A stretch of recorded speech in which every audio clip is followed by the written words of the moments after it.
Welcome to The Explainer. Today, we're digging into something pretty wild. The idea that your brain has its own PR agent and what that tells us about the real story of reason. All right, let me ask you something. When you explain a decision you've made, are you actually remembering the reasons you had at the time? Or are you just creating them right there on the spot? It's a huge question, right? It gets to the very core of whether we're truly rational or maybe we're just really, really good storytellers. Okay, so here's our game plan. We're going to start with what you might call the official story of reason. Then, we're diving straight into this crazy philosophical puzzle, the never-ending why. From there, we'll see how our gut feelings actually give us a way out. And that leads us to this incredible idea, that your brain has its own PR agent. And the craziest part? We'll see how this PR agent, just by trying to justify things, can sometimes stumble right into the truth. All right, first up, the official story of reason.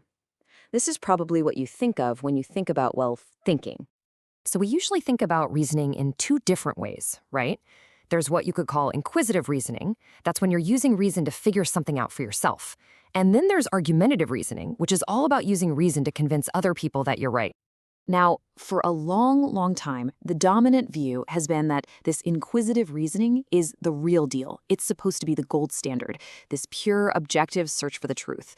Argumentation, well, that's often seen as a sort of secondary, maybe even less noble use of our reasoning skills.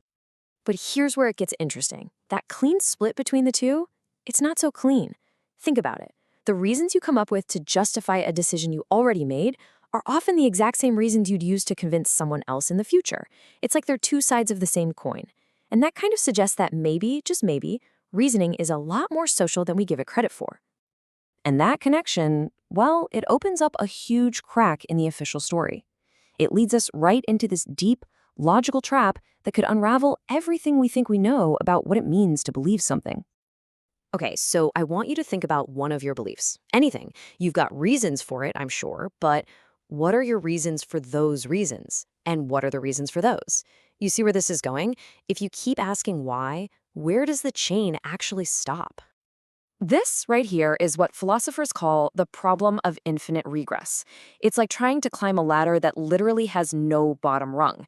You can't even get started because every single step you want to take needs another step to support it from below. You're just stuck in this endless chain of why. And hey, this isn't some newfangled idea.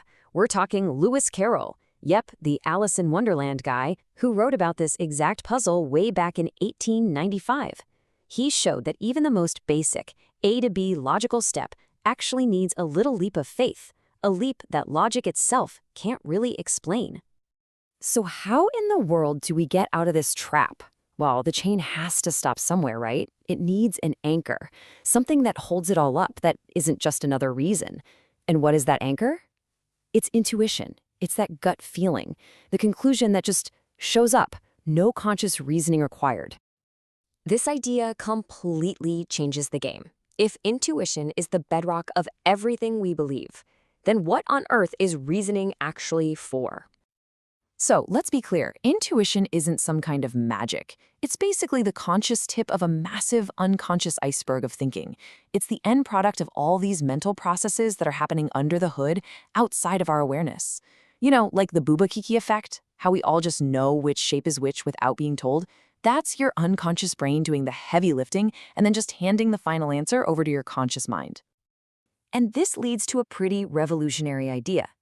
Reasoning isn't some kind of separate higher power, a wise judge sitting above our messy gut feelings. No. Instead, reasoning is a use of our intuitive abilities. It's our intuition looking at the relationship between reasons and conclusions. Okay, this brings us to the absolute core idea here, the existence of a specialized tool in our minds. Think of it as a public relations agent right inside your brain whose main job is to pump out reasons. The theory calls this the reason module. It's described as meta-representational, which is just a fancy term that means it thinks about thoughts. It looks at our own conclusions or other people's, and its number one job isn't to find objective truth. Nope, its job is to come up with justifications for conclusions we already hold. And this is the big twist, the part that turns everything on its head. We have the whole process backward. We don't use reasons to arrive at a conclusion. We start with the conclusion. It just pops into our head.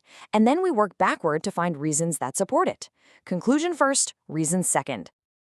We actually do this constantly when we're trying to figure out other people. Let's say your friend Lynn says it's been raining. You look around, you see puddles on the ground, and you just assume, oh, the puddles must be his reason. But here's the wild part.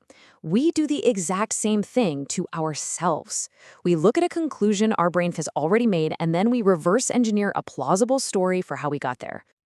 So really, what are reasons for? They're for social consumption. They are the press releases our brain's PR agent puts out to explain, defend, and justify our actions.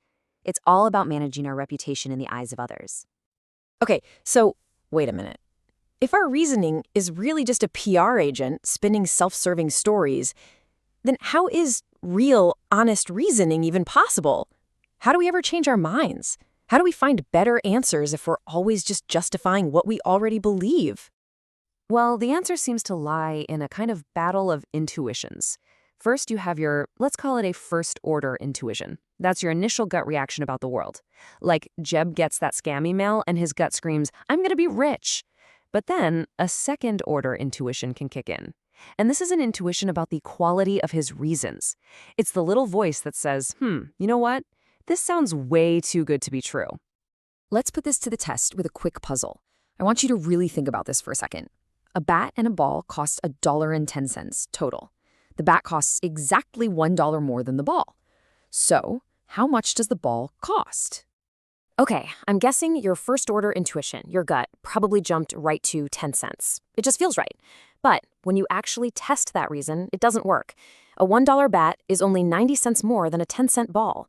The correct answer is 5 cents. Now, that might not feel intuitive at first, but the reason for it is rock solid. A $1.05 bat is exactly $1 more than a 5-cent ball. It's our second-order intuition that recognizes this as a much better, more solid reason, and that allows us to override our initial wrong answer. So what does this all mean? It means that our brain's PR agent, in its endless quest to just win arguments and make us look good, actually created the system that allows us to find the truth. The very same tool that evolves for social justification is what allows us to challenge each other, to evaluate reasons, and ultimately to change our minds. It's this incredible paradox, isn't it? If reasoning is really just for winning arguments, does that make it less honest or does it make it more human?